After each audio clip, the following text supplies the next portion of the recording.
And let's go. Hello. Hello, are we on? We are on. Oh, hello, everybody. See that? I didn't know we were on until just now. My name is Zachary Lawrence of Parkside Property Management. I'm here with my friend, mentor, and eviction expert, Dennis Block. This is the Landlord Tenant Radio Podcast. Dennis Block, good afternoon. Well, a good afternoon to you, Zach. And want you to know that it's always nice when you come over here. Are those new glasses? Actually, they are. No, they look very handsome Thank you for very you. much. I appreciate the compliment. Okay, Dennis, I have somewhat of a problem understanding something, and perhaps it's a problem that our listeners can relate to. We had tenants number 1 and 2, let's call them, enter into a lease agreement, and through the years, tenant number 1 was replaced by tenant number 3. Tenant number 2 was replaced by tenant number 4. So instead of tenants 1 and 2 now occupying the units, we have tenants 3 and 4 occupying the units. Now, I've been informed that tenants 3 and 4 will be vacating the unit. Question 1, is it my understanding when tenants 3 and 4 vacate the unit is decontrolled? That is, well, actually, I think it was decontrolled when tenants 1 and 2 vacated the unit. Once the original occupants of the tenancy have totally vacated, if there were other tenants who came in after the tenancy was initiated, then those tenants are not subject to rent limitations at that point. So if in fact the original tenants, and in this case 1 and 2 vacate, then you're allowed to do a one-time rent increase to 3 and or 4. What about if only number 1 number 2 vacates, so you've got tenants 1 and 3. Number 1 being one of the original tenants on the then decontrolled? If one of the original tenants is still in possession, then it is still under rent control and rent limitations. Okay, fine. Now 3 and 4 have given me notice that they're vacating, tenants 3 and 4. And we have the security deposit. And by the way, folks, Dennis has a form here I'd like to hold up. It's called a roommate addendum to lease rental agreement. Dennis, could you tell our listeners all over the globe exactly what this document is used for, please? Okay, well, if you go to my website, which is evict123.com, and what this form helps you with is where you have that exact same situation. Let's say you rent to a bunch of college kids and there's 3 or 4 people in the unit, and then one, of course, is going to want to leave. So instead of doing up a brand new rental agreement, which of course you could do, what you can do is to give them this form where basically one of the tenants who's vacating will sign out that he is no longer under the lease and not responsible, and it will be substituted by the new tenant coming in. So, for example, tenant 1 and 2, original tenants, tenant 2 moves out, tenant 3 moves in, replacing tenant 2. Tenant 2 and tenant 3 have to make their own arrangements regarding tenant 2's portion of the security deposit. Right, and that should be spelled out in the agreement that the tenant who is vacating has been compensated for his security deposit and has been transferred to the new tenant coming in. Because what's going to happen is this tenant will vacate, and then he can come back and say, well, gee, I vacated and you never gave me my security deposit back, or at least an itemization. Mm-hmm. So the landlord needs to spell that out in the agreement that in fact the security deposit was transferred to the new tenant, and that the vacating tenant does not have any ownership in that security deposit. Okay, Dennis, there comes the issue of withholding dollars from a security deposit. When tenant number 2 is replaced by incoming tenant number 3,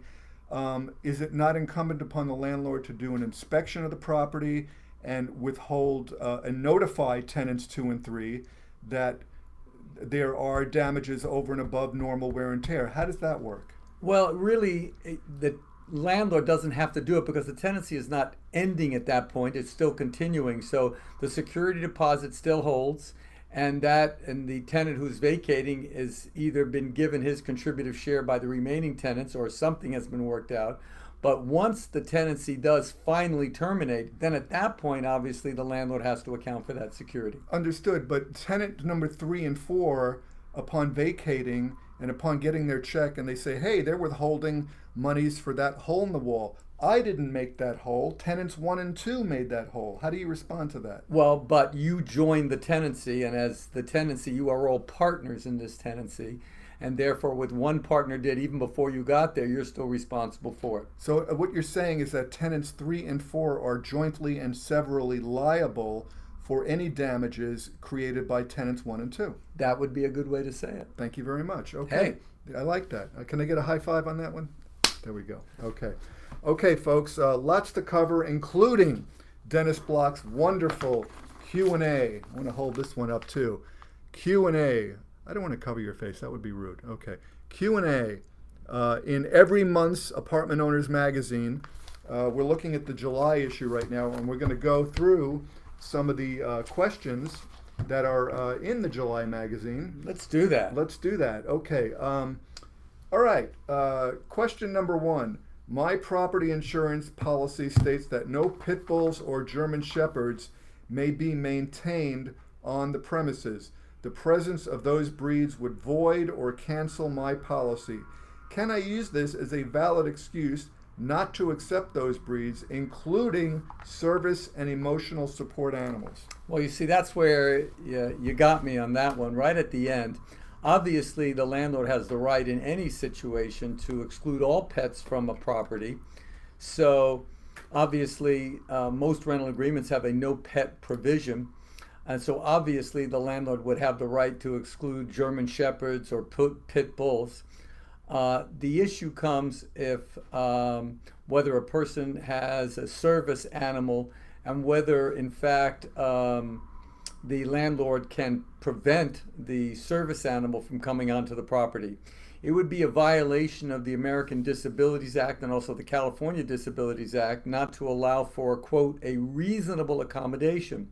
So therefore, if somebody does have a service animal or what they call a comfort pet, then the landlord would have to allow that. Now, the issue in this case is, and it is a close call, what if this insurance company, as you mentioned, doesn't allow to have that breed of a dog? Can the landlord state that this is not a reasonable accommodation because I'm going to have to find a new insurance? And most cases have held that you can exclude those breeds even for service animals. Can or cannot? Can.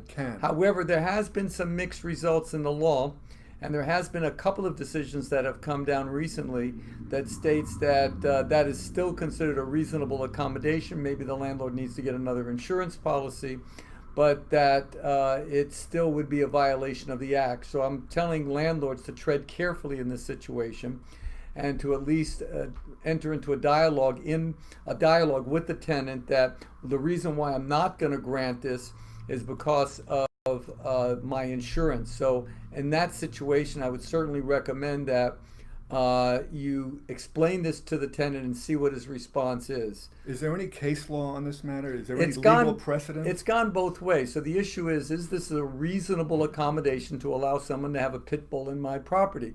And obviously, if I'm going to lose my insurance, one could make a decent argument that that's not reasonable, that I have to go out and now find another insurance policy, and maybe some insurance companies are not going to allow that. Are you saying that some courts have sided on the side of the landlord in this matter? Certainly they've been sided in the favor of the landlord, but there was a couple of decisions that have been sided in favor of the tenants. Oh, okay. Did you ever hear the adage that you have to turn your cell phone off before you start? It's okay. I have the harp music. I don't have the rap music, so it's gone already. Okay. Well, we're going to remember that for the next professional telecast. Okay. Dennis, say hello to your viewers while I'm turning. You know, I've had to live with this guy for so many years. And you know what? As much as I like him, he is so annoying. He's a good property management company, but really. Okay. Did I fill up enough? Cell phone is off. Okay. Question number 2. I was informed by a rent counselor for the city of Los Angeles that you can only serve the 3-day pay or quit notice Monday through Friday during the hours of 9 to 5. On your website, however, it indicates it can be served on any calendar day. Who is correct? Well, obviously, Dennis Block Dennis is Block correct. is correct. Gee, who'd have thought? The city obviously is giving erroneous information that you can't serve a 3-day notice on a Saturday or Sunday or a holiday. You can serve a 3-day notice on any day of the week. In fact, this month of July, it was kind of curious because if your rent was due on the 1st, July 1st was a Saturday.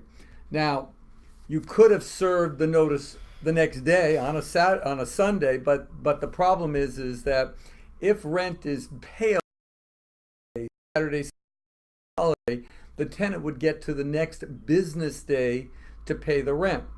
So in this particular situation, in the month of July, since July 1st was a Saturday, technically the tenant had until July 3rd, Monday, to pay the rent. So curious, the first legal day you could do this, and that's not what the advice that the city was giving, would be to serve the 3-day notice on July 4th. So if you did serve the 3-day notice on July 4th, you were in accordance with the law, and the tenant had 3 days from that date to pay the rent. Have you ever served anybody on Christmas Day? Well, technically you can. No, I'm asking you. Have I? Have you served anybody on Christmas Day? I don't think my process serving company, and it's an independent company, I don't think they have. I think they take that day off. Would you serve someone on Christmas Day? All things being equal. Certainly you have the right to do so, but He's I not think, answering me, folks. He's not going. But I think you would be crazy in doing so. However, I'm going to give you. They're going to be home. I'm going to give you. Why would that be crazy? They'll be home. I'll give you a question. What is the best day folks. of the year to serve legal papers? Mother's Day. No. What? The best legal day is Halloween. Because people always open up their door. You say trick or treat, and they got to open up their door. And See, that's a little hint. That's right. And he's dressed up as a process server. Right? There you go. Happy Halloween. Happy Halloween. Okay. You got it. Okay. All right. So we've got all these questions, and let's see. 3-day notice, Christmas, yeah. Another question regarding no smoking buildings, Dennis.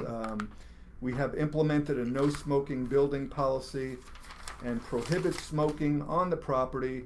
Is the sidewalk considered part of the property, or can we prohibit all smoking within the 4 outside corners of the property, including the sidewalk? Okay, well, if the sidewalk is located in downtown New York, then there'd be no problem with it. But if the sidewalk is right outside your building, the issue is not where you're smoking. The issue is the smoke going to bother the residents on your property? It's a nuisance, basically. So, and obviously smoke can travel, so it would be permissible to put into your contract that no smoking in and about the premises, and that in any event you cannot smoke where the smoke will drift onto the property. What does your lease say, the Dennis Block lease that's on your website? Mine says specifically there is no smoking of any kind on the premises. Of any kind on the premises. That's now, correct. I think that's the question that they're addressing here.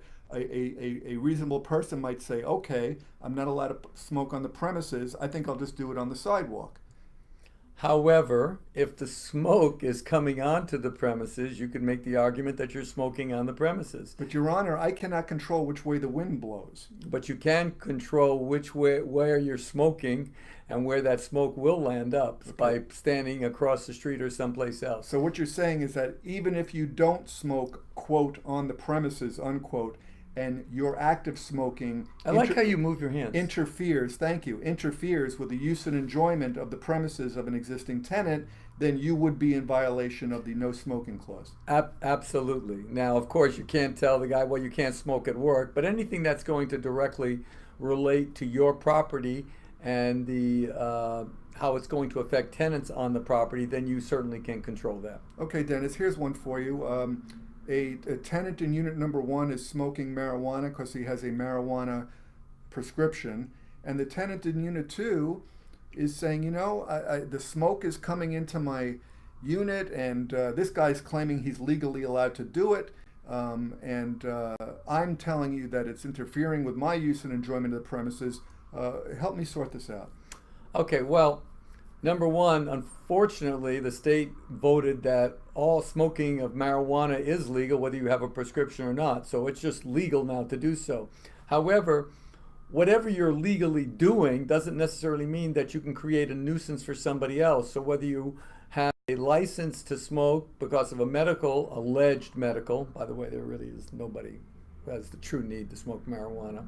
But even if you have a doctor's note or you're just doing it under the regular California law for recreational use, you can't do it in a fashion where you're bothering somebody else. So while the landlord would have to allow for a reasonable accommodation to allow a tenant to smoke where there's a medical necessity, that doesn't mean that they can do so that they're going to bother other residents on the property. So certainly the landlord can stop that type of behavior. And if it continues, that would be grounds for eviction. Legally, Dennis, a tenant is permitted to grow marijuana in their premises. Is that correct? Under the new California law, you can now become a farmer with inside your tenant. You can grow up to 6 plants for your own personal use. So if a landlord does a periodic inspection, opens the door, and sees a bunch of pot plants there, he is not to be alarmed. Is that what you're saying? Not to be alarmed unless he sees a methamphetamine lab. Okay, very good. Okay, moving right along from methamphetamine. You like that segue? Okay. For a rent-controlled building in Los Angeles, question 4, in addition to the annual 3% rent increase, may I also add on capital expenditures as well? By tell our listeners what they mean by capital. Well, that's when you're doing a major renovation to the premises, or there was a major repair. For example, the roof was blown off or is in need of repair. So, and let's pretend for this particular building, the roof repair costs $30,000-$40,000. Mm-hmm. Can you somehow get the tenants to pay when you're dealing with a rent-controlled unit in the city of Los Angeles? We know that the permissible rent increase each year is 3%, at least for this year it is. So how do I get that other charges, or can I get those other charges tacked on so that the tenant pays a certain part of that? And the city have a program dealing with capital expenditures where you apply to the city, you show the proof and the estimates of what you did, and then the city will approve, based on the fact that it is a major capital improvement, that the tenants will then share in the expense for that capital improvement. So how much do they get? And the answer is, well, whatever the capital improvement was improved, and let's pretend in this case it's $40,000, the tenants are responsible to pay for half of it. That would be $20,000, and the tenant's share is paid amortized over 5 years.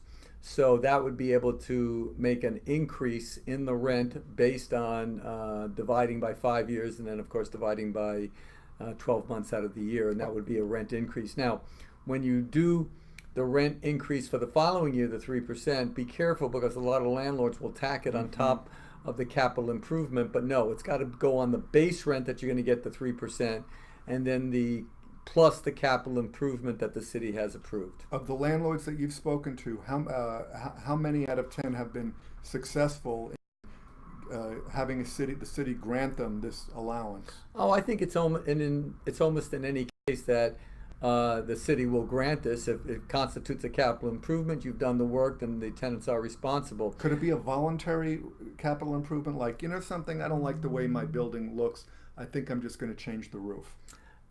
No, it has to be a necessary capital improvement to the premises. In other words, it has to do with the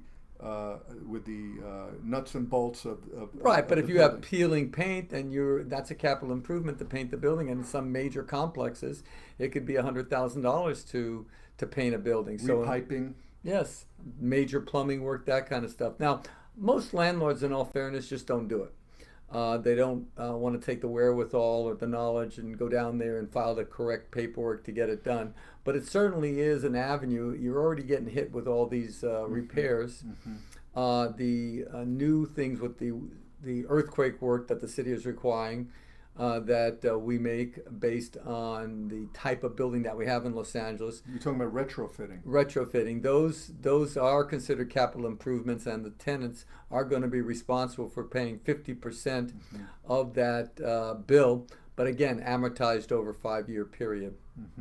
Have you heard stories about tenants saying, based on this law, I can no longer afford to live here. I cannot pay my portion over a 5-year period in addition to my rent. I'm out of here.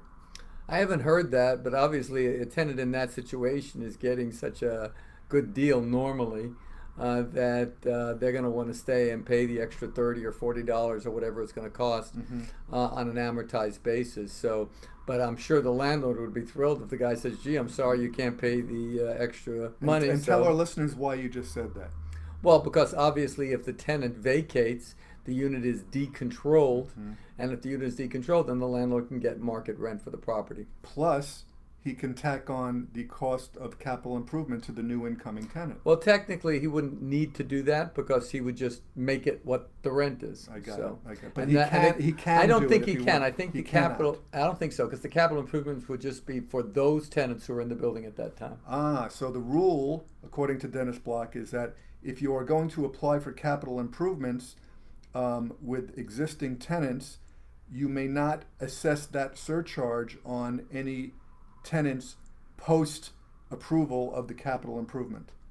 That is correct, but then again, you're not going to need to, because you can increase the rent. You can raise whatever you want. I know, but even if you increase the rent to whatever you want, you would be prohibited by law to tack on that to the new incoming tenant. Yes. The rule to existing tenants. That is accurate. But what about this? What if you have a tenant who is on a 2-year lease, and the first year into it, with major plumbing outage, and you have to spend, I don't know, $50,000, $60,000. You go down to the city with your capital improvement paperwork all filled out. The city approves it. Can you now ask that tenant on that 2-year lease, Zachary Lawrence of Parkside Property Management, can you now tack on that additional sum?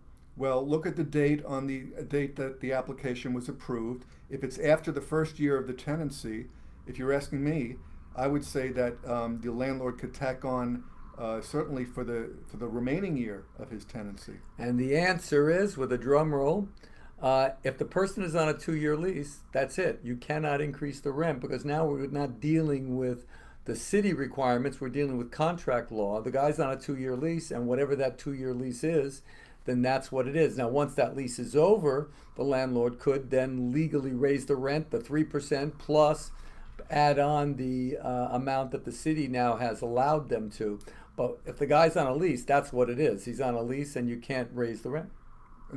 But you can pass on the capital improvement. You cannot pass on the capital, because the lease determines. It's that contract says that I can live here regardless of what happens for $1,000 a month for 2 years.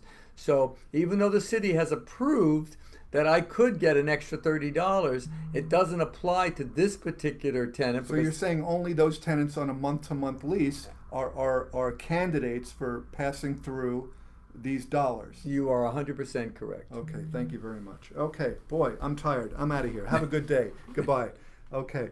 Dennis, you were nice enough to refer me to somebody who wants a tenant in a rent control building out. And I got the place cleaned up. We received a notice to comply, which is the city's way of saying clean the place up, and we did. Now that the place is cleaned up, Dennis, the tenant is paying about $1,400 a month. The building is for sale. It's a duplex. The landlord lives in the other unit, and they're asking me to make an offer to this tenant to vacate the property. Now, you're a businessman. If you're paying $1,400 a month, what kind of money would you consider a reasonable offer to vacate? Now, the first question would be, what could the landlord get for the property once that tenant vacates? In other words, once the unit is decontrolled, what can he get? Yes. I see what you're saying. Okay. All right. I think it has more to do with wanting this particular tenant out. Historically, this particular tenant has been difficult. So I'm not sure that factors into the landlord's decision. So having said that, Well, then it's really a personal issue as to how much money you're going to want to offer a person. Now, let's digress. If the rent was 1,400, and if I evicted this tenant and the premises became, or the tenant vacated voluntarily, and the tenant and the premises became decontrolled, and let's pretend I could get 2,400. Let's pretend I could get $1,000 more. In that situation, $1,000 a month extra income. Well, what's that worth? I might want to pay $20,000 because I know in 20 months I'm going to have made my money back, and now I'm going to get $1,000 a month for the rest of my life in addition to that 1,400. Interesting. So that's a simple way to do it when you're, if I can pay, and I rules about that because they have just recently changed. If I can pay somebody to move on a rent-controlled unit, then it makes sense. But what if, for example, the guy's paying $1,400 and I can get $1,500? How much is that worth? Well, quite frankly, that's not worth much because by the time you turn over the unit and rent it, it's going to take you a long time to get your money back. But you're asking an interesting question, and that is, this guy is a malcontent. He bothers me all the time. Every time I see him, my stomach turns. I can't deal with his phone calls. You're not talking about me, are you? Well, sometimes when you call me at my house with legal questions, no consideration. But so it's really a personal situation. Is it worth $5,000 for this guy to go? Maybe. I don't know. It really depends on what your sensitivity is for this type of a person. What is it? What is it? You've heard the term cash for keys? Yes. What does that mean? It's the same thing as a voluntary vacate agreement. I'm going to pay you money, and as you give me the keys, you pay them to leave. You pay them to leave. Right, like Dennis does after every podcast. He pays me to leave. There you go. By the way, if anybody saw that person walking in, that was my son who didn't realize I was in the middle of a podcast here. Brandon Block, I love him. Who else have you paid to leave in your lifetime? Well, as you always say, children, relatives. As I always say, Zach, sometimes you have to pay people to be good, but you're good for nothing. Good for nothing. Thank you very much, folks. This is my friend. So the voluntary vacate agreements, or quote, cash for keys for the city of Los Angeles has changed dramatically, and of course, dramatically in favor of the tenant, not that of the landlord. So if anybody's thinking of walking up to a tenant who's paying low rent and saying, hey, I'll give you $10,000, would you leave and sign up a little agreement, you're really going to find yourself in the shy side. Because the city has new rules, and the new rules is that you have to give the tenant a disclosure statement that he has to sign expressing what his rights are, and also you have to file that disclosure statement with the city. This new law also requires, and this is crazy, that if you make an agreement with a tenant, the tenant can back out in 30 days. That tenant can back out. See, you're up on your homework here. The tenant can back out in 30 days. And which means that obviously if you're going to be giving money up front, you certainly don't want to give it up front within the first 30 days because obviously he can cancel the agreement and then you're going to have to chase after him for the money. So there's a cooling off period, basically. There is a cooling off period with regard to voluntary vacate agreements. Voluntary vacates, yes. So the as far as the landlords goes, don't pay the tenant until after the 30-day period has expired. Right, but I highly recommend that you have this professionally done. Obviously, my firm does voluntary vacate agreements. We'll take care of the disclosure statements, and we'll discuss certain issues that I'm sure the landlords never thought about. Mm-hmm. For example, when the money gets paid, and whether rent is paid during this interim period of time. What happens to the security deposit? And there's a lot of issues. I know you're not a CPA, Dennis, but is that considered a write-off for the landlord as an expense? Look, I paid this $1,000.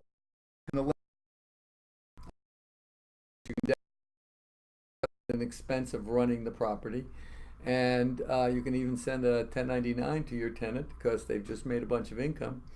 But the situation is that this really should be professionally done. Certainly now with this new law. Mm-hmm. Okay, but the landlords give you voluntary vacate money to hold and act as the middleman between him and the tenant he's buying out? Yeah, we've had act as an escrow in many cases where we'll hold the relocation money and dole it out. We just did that on a couple of cases in the last month. Very nice, very nice. Okay, folks, we have only a few more minutes left. Yeah, let's do one more question. Okay, let's do one more question. The question number 5. I have a rent control building in the city of Sherman Oaks. Recently, I noticed a strange vehicle parked in one of my tenant garage spaces. While this tenant has the right to have a parking space, under her rental agreement, I know that she does not drive this particular car. So basically, you have a space that is being used by somebody that doesn't live in the building, yet one of the existing tenants is acting as a landlord and leasing out this parking space, kind of like Airbnb for garage spaces. You're absolutely right. It's another income stream for the that's tenant. a great idea. We should start that. If you need a place to park, like people can drive to your home in Calabasas, leave it there. Well, I got a better one. They just had, there's an app just started where you drive your car to the airport. And parking is free, and they pay you per day. How is that, you might ask? What's the point? The point is that they lease your car out for someone else to drive. Oh, no thank you. No thank you. No thank you. But that is true. So anyway, but go on with the question though. Well, the question is, can a tenant be unjustly enriched by subleasing out his garage space to a third party? And the answer is, if in fact the tenant was given that spot, then he's free to do with it whatever he wants. However, if you used a proper lease, and I know my lease would have this, that you're given that spot to only park a passenger vehicle that is registered in your name. So in this particular case, the landlord did have a proper lease, and it says, yes, you are assigned parking space number 2, but it has to be a vehicle that is registered in your name only. So in that situation, she could make a demand of that tenant to have that strange car removed. Could the landlord simply tow it if he wanted to? Could he give him a 3-day notice saying, look, if this car is not out of here in 3 days, this car is going to be towed? I think that's an unauthorized car. So if you have the proper signage that the city requires, then yes, you could have that towed out. But most situations, what the landlord's going to want to do is to serve a 3-day notice to remove the car. A 3-day notice to perform covenant or quit. That is correct. Right. And then if in fact the car is still there at the end of the 3rd day, that would be a wonderful case for eviction. Okay. Okay, folks, there you have it. The last word out of Dennis Block's mouth is eviction. How unusual. And on that note, always a pleasure, sir. Always You're the man. You're looking really sharp today. Thank you very much. Thank you very much, sir. Flattery will get you everywhere. On that note, Dennis, as always, take us home and tell our listeners how to reach you. Anybody needs me, call me. I've got a toll-free number. It's 1-800-77-EVICT. Or you can catch me on the internet. My internet website is evict, that's EVICT, 123.com. That's where all of our free forms are, these videos, legal issues. It's a bunch of stuff. It's all free, and it's really a wealth of knowledge for landlords.